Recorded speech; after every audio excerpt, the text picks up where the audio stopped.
नमस्कार, मैं दीपक शर्मा और मेरे इस यूट्यूब मंच पर आपका स्वागत है।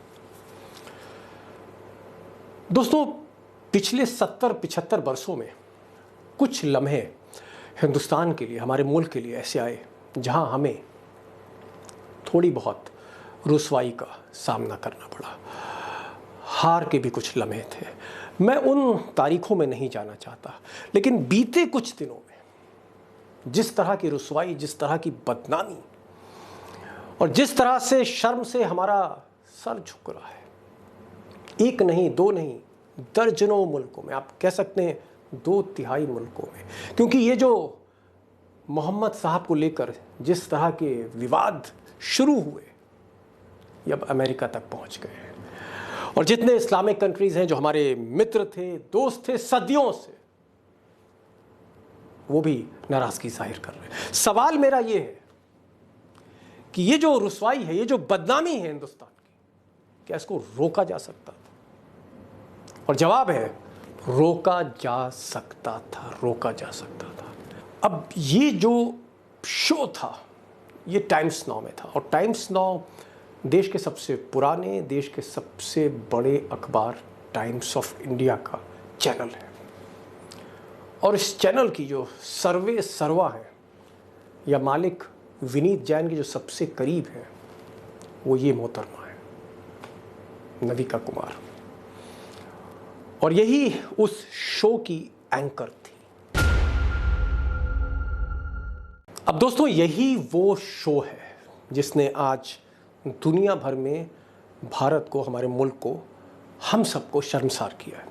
इसी शो में नूपुर शर्मा ने, जो भाजपा की उस वक्त प्रवक्ता थी, और नविका कुमार जो उस वक्त होस्ट थी, एंकर थी, उनसे और जो बाकी जो गेस्ट थे, उनके सामने मोहम्मद साहब के बारे में, पैगंबर साहब के बारे में अभद्र बात कही। और इसीलिए मैं इस पूरी क्लिप को नहीं दिखा सकता हूं आपको, लेकिन मैं यहाँ पर यह बताना चाह रहा हूं कि जब उन्होंने ये बात कही तो ये एंकर का डिस्क्रिशन था, ये एंकर का विस्डम था, उसका जुरिसडिक्शन था, उसका ये अख्तियार था कि जहां मोहम्मद साहब के बारे में जैसे ही पहला लफ्ज़ सुना था, उसी वक्त वो ऑफ एयर कर सकती थी नूपुर शर्मा को। और अगला कदम उनको ये लेना चाहिए था, जो हमारी गाइडलाइंस कहती हैं, वो माफ़ी मांगती कि हमारे शो में मोहम्मद साहब के बारे में बीजेपी की गेस्ट ने जो बातें कही हैं, उसके लिए times now group, times of India group माफ़ी मांगता है, अपोलोजाइज कर। और वो प्रोग्राम वहीं पर ख़त्म हो सकता था, या एंकर को उस वक्त, उस गेस्ट को, नूपुर शर्मा को वहाँ से हटा देना चाहिए था। अब मैं इसलिए कह रहा हूँ कि दुनिया भर में भी और हिंदुस्तान में, यहाँ तक कि आज तक में, ऐसा हुआ है कि जब हमने किसी अभद्र टिप्पणी करने वाले एंकर को ऑफ एयर कर दिया। मैं भी एंकर रहा, मैंने भी ऑफ एयर किया, और भी कई एंकर्स रहे उस वक्त, आशुतोष थे, दिबांग थे, और भी कई ऐसे हैं जिन्होंने इस तरह की सिचुएशन में तुरंत एक्शन लिया, तुरंत कार्रवाई करी। लेकिन यहाँ ऐसा नहीं हुआ, बल्कि इस प्रोग्राम के बाद आप देखिए नविका कुमार क्या कह रही हैं। It is a live debate. I have no way of censoring anybody.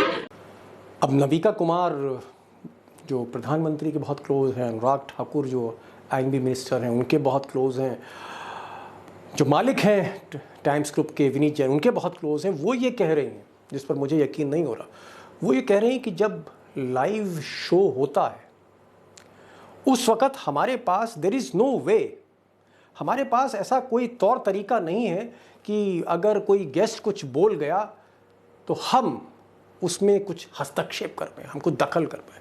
अब ये बात एकदम ही बेबुनियाद है। अगर नूपुर ने मोहम्मद साहब के बारे में टिप्पणी की थी, उसी वक्त उनको इंटरवीन करना चाहिए था, क्योंकि वो स्टूडियो में मौजूद थी, और सारा जो प्रोडक्शन टीम है वो एंकर के अंडर ही होता है।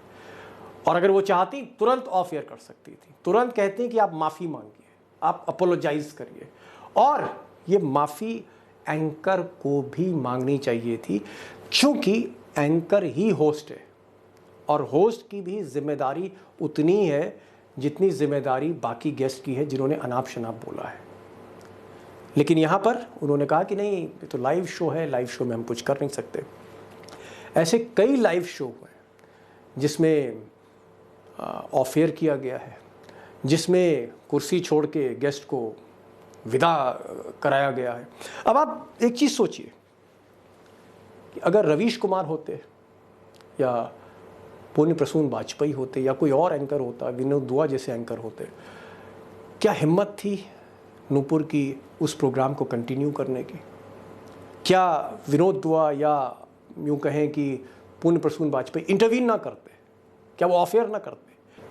अब इस तरह की बहुत सी मिसालें हैं जहाँ पर एंकर्स ने इस तरह के पैनलिस्ट को, जो अपशब्द कह रहे हों या अभद्र व्यवहार कर रहे हों या वायलेंट हो जाएं, या फिर मोहम्मद साहब के किसी भगवान पर या इस तरह की किसी एक बड़ी अजीम शख्सियत पर कोई घटिया बात कह दें, अभद्र बात कह दें, उसको तुरंत ऑफ एयर करने का अख्तियार एंकर के पास है।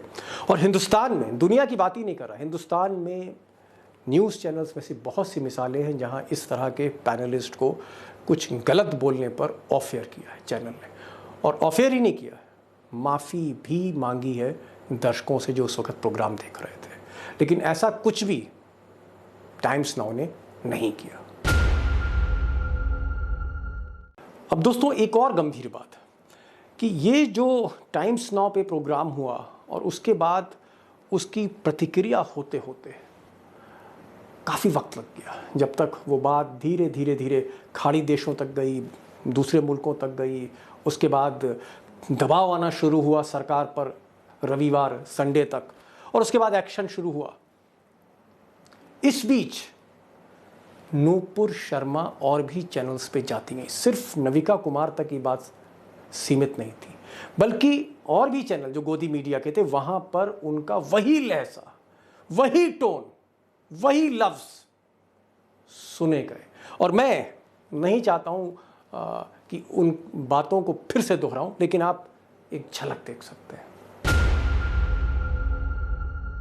अब दोस्तों ये जो गलती टाइम्स नाउ ने की, नविका जी ने की, टाइम्स ग्रुप ने की, गोदी मीडिया ने की, अगर ये गलती एनडीटीवी से हो जाती या ये गलती वायर से हो जाती या ये गलती दैनिक भास्कर से हो जाती या फिर अंग्रेज़ी का अखबार जो कलकत्ता से छपता है टेलीग्राफ, वो ऐसी गलती कर जाता अपने यूट्यूब चैनल पे या किसी भी प्लेटफॉर्म पे, तो सोचिए उसका क्या हाल होता। अब ये जो साहब हैं अनुराग ठाकुर, सूचना एवं प्रसारण मंत्री, इंफॉर्मेशन एंड ब्रॉडकास्टिंग मिनिस्टर हैं देश के, अमित शाह के बहुत ख़ास हैं, मोदी जी के बहुत ख़ास हैं, और ये वही शख्स हैं जिन्होंने कहा था कि देश के गद्दारों को गोली मारो। आगे आगे मैं बोल नहीं पाऊँगा, ये वही शख्स हैं। अब ये लाइसेंस देते हैं, आईएनबी मिनिस्ट्री जिसके मंत्री हैं, ये लाइसेंस देती है टीवी को, और इनके पास ये अधिकार है कि अगर कोई टीवी चैनल ऐसी हरकत करे जहाँ पर देश की बदनामी हो या कुछ ऐसा प्रोग्राम दिखाए जहाँ से एक बड़ा तबका आहत हो, लाइसेंस कैंसिल हो सकता है, लाइसेंस रद्द हो सकता है। ये इनके पास पावर है। और एक बार मुझे याद आ रहा है कि सुधीर चौधरी जो गोदी मीडिया के एक बड़े खिलाड़ी हैं इस वक्त, उनका एक चैनल था, उन्होंने भी एक गलत खबर कोई ऐसी चलाई थी जिस पर ये कार्रवाई हुई थी, सस्पेंशन हुआ था लाइसेंस का। तो ये कार्रवाई कर सकते थे, लेकिन इन्होंने भी कोई एक्शन नहीं लिया। और सबसे बड़ी बात है कि जो एडिटर्स गिल्ड है या जो बाकी संस्थाएं हैं, उन्होंने भी अब तक कोई एक्शन नहीं लिया। और आप ये कह सकते हैं कि इस पूरी घटना के बाद विनीत जैन जो टाइम्स ऑफ इंडिया के मालिक हैं, इन्होंने भी कोई बहुत बड़ा एक्शन नहीं लिया, चाहे अपने संपादक नविका कुमार की बात क्यों ना हो। अब बहरहाल अनुराग ठाकुर जो सूचना प्रसारण मंत्रालय हैं, जो मीडिया देखते हैं, जिनके पास लाइसेंस कैंसिल करने का अख्तियार है, वो चुप हैं। प्रधानमंत्री मोदी जो एक्शन ले सकते थे, उनकी रुसवाई ज़्यादा हुई है, वो भी चुप हैं, खामोश हैं। अगर आप उनके ट्विटर हैंडल देखें तो इस मामले में उन्होंने अब तक कोई प्रतिक्रिया नहीं दी है। और हमेशा की तरह जब भी कोई इस तरह का विवादास्पद मामला होता है, खासकर जिसमें हिंदू मुस्लिम हो, जिसमें थोड़ी सी वोट बैंक इन्वॉल्व हो, वहाँ मोदी जी खामोश ही रहते हैं। लेकिन ये एक्शन क्यों नहीं हुआ टाइम्स ग्रुप पे या नविका कुमार पे?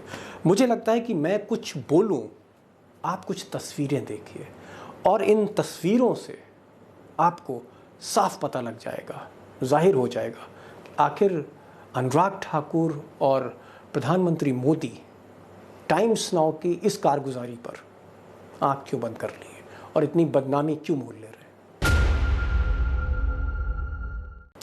बहरहाल आज टाइम्स ऑफ इंडिया ने और इकोनॉमिक टाइम्स, ये दो बड़े अखबार, और टाइम्स ऑफ इंडिया देश का सबसे पुराना अखबार, इसने अपने संपादकीय में काफ़ी भर्त्सना की है, काफ़ी कटाक्ष किया है, तंज किया है और सरकार का और बीजेपी का जो नज़रिया है नूपुर को और नवीन जिंदल को लेकर, उस पर तल्ख बातें कहने की हिम्मत टाइम्स ऑफ इंडिया ने की है।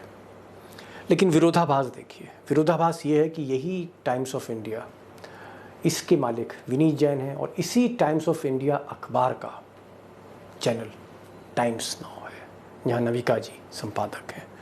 तो अखबार कुछ और लाइन दे रहा है और टाइम्स नाउ जिसकी वजह से विवाद शुरू हुआ उसकी लाइन कुछ और है। ये है कॉन्ट्रडिक्शन हमारी मीडिया का इस वक्त, कोती मीडिया का। तो दोस्तों, ये आज का प्रोग्राम था और मैं सिर्फ इसलिए कह रहा था कि ये जो हिंदुस्तान की इतनी बदनामी हुई है, अगर नविका जी थोड़ा सा हिम्मत करती और उस वक्त बीजेपी से डरती नहीं, मोदी जी से डरती नहीं, और रोज़ रोज़ जो ये सांप्रदायिक जहर घोल रहे हैं इस तरह के एंकर, अगर ये कहीं ना कहीं बैलेंस्ड होते अपने व्यू में, अपने एडिटोरियल लाइन में, तो ये प्रोग्राम उसी वक्त ऑफ एयर हो गया होता और हिंदुस्तान की जो आज बदनामी हो रही है, बदनामी ना होती। तो बहरहाल आज का ये शो था, आपको कैसा लगा आप ज़रूर अपने कमेंट्स भेजिए, क्योंकि ये कंट्रोवर्सी बढ़ती जा रही है और मैं चाहूँगा, ईश्वर से यही प्रार्थना है कि जहाँ पर अब ये कंट्रोवर्सी है रुक जाए, इससे ज़्यादा अब कोई एक्शन ना हो, क्योंकि जो मज़दूर तकरीबन 1.5 करोड़ जो खाड़ी के देशों में काम कर रहे हैं, उनकी रोज़ी रोटी कमाई सब कुछ विदेश से ही आती है, उनके घर चलते हैं, बच्चे पढ़ते हैं उनके।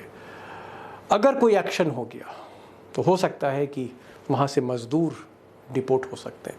तो मैं चाहूँगा कि सरकार इंटरवीन करे और बातचीत हो, और ये जो मसला है जो मोहम्मद साहब को लेकर इतना ज़्यादा तल्ख होता जा रहा है, और स्वाभाविक भी है क्योंकि मुस्लिम राष्ट्र हैं, उन्हें इस तरह का उम्मीद नहीं थी कि हिंदुस्तान में ऐसा भी हो रहा होगा।